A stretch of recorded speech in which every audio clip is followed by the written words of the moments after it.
সরকার আমরা এখন চাই না। এবং আমরা বর্তমান সরকারের আমরা উনি বলেছেন, উনি জানিয়েছেন যে দেশের মানুষ আল জাজিরাতে ইন্টারভিউতে বলেছে দেশের মানুষ নাকি ওনাকে চায়।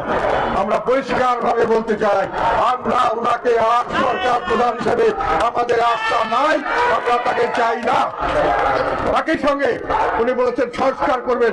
উনি যে সংস্কার করার কথা বলছেন, কথাগুলি সুন্দর, বাস্তবায়ন সম্পূর্ণ অবাস্তব এবং সম্পূর্ণভাবে ভিন্ন। সেখানে দেশের মানুষকে বিভাজন করে এক পক্ষকে আরেক পক্ষের উপর লেলিয়ে দেওয়া হচ্ছে। ওনার যে দল করেছেন যেটা আদর্শভাবে উনি করতে যাচ্ছেন, যে ওনারকে যে তরুণ সমাজকে নিয়ে করছেন, যাদেরকে উনি নিয়োগদাতা এবং উনি অভিভাবক মনে করেছেন, তারা যে দল করেছে সেটাকে দেখে মনে হয়েছে পুরানা স্টাইলে দল করার জন্য ওনারা আগ বাড়িয়ে চলে গেছে।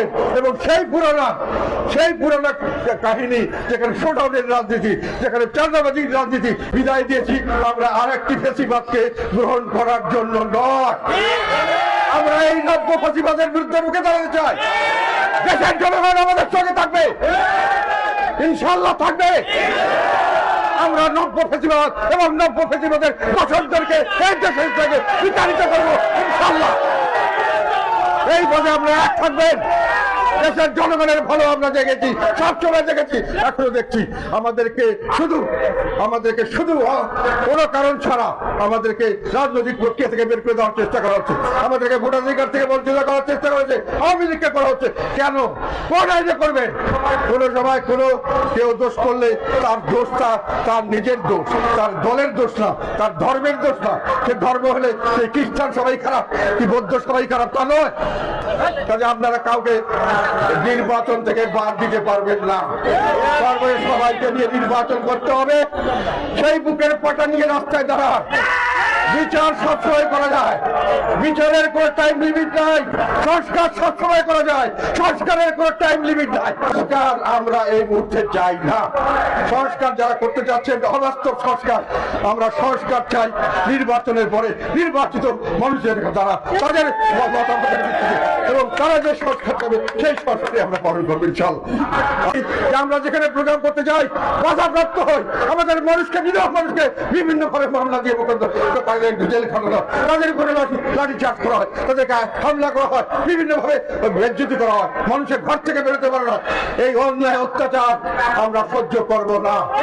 আপনারা যদি চান আমাদেরকে নির্মূল করবেন, আমাদের ভোটাধিকার থাকবে না, আমাদের আওয়ামী লীগের ভোটাধিকার থাকবে না, অন্য কারো ভোটাধিকার থাকবে না। আপনারা অনেক কিছু চিন্তা করতে পারেন, আমরা সেই চিন্তাকে ধার ধারি না। আমরা এদেশের সন্তান, এদেশের জন্য আমাদের ত্যাগ আছে, এদেশের জন্য আমরা অনেক কাজ করেছি, সামনে আমরা করতে চাই। তার জন্য জীবন ঝুঁকি দিতে হয়, তাও আমরা ভর্তি পাচ্ছি ইনশাআল্লাহ। এইভাবে দেশের মধ্যে আমরা মাঠে আছি, মাঠে থাকবো। আমরা কোনো অপরাধ করি নাই।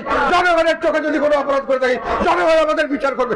আপনি আমাদের বিচারের দায়িত্ব দেওয়া হয় না, জনগণ আপনাকে সেই দায়িত্ব দেয় নাই। নির্বাচনের দায়িত্ব দিচ্ছে, তাও আমার সুষ্ঠু নিরপেক্ষ নির্বাচন, অন্তর্বর্তীমূলক নির্বাচন। সেই নির্বাচন যদি আপনি করতে পারছেন না, আপনি দয়া করে বিদায় হন। আপনার যেগুলো সংস্কার প্রস্তাব নিয়ে বিদায় হয়ে যান। সংস্কার প্রস্তাব আমরা পরে দেখবো ইনশাআল্লাহ। আর অত্যাচার অনাচার করলে আমরা রাজি আছি, তার বিরুদ্ধে আমরা রুখে দাঁড়াবো ইনশাআল্লাহ দাঁড়াবো। বাংলাদেশ জিন্দাবাদ, জাতীয় পার্টি জিন্দাবাদ। আল্লাহ হোসেন মোহাম্মদের সাথ অমর হোক, অমর হোক, অমর হোক।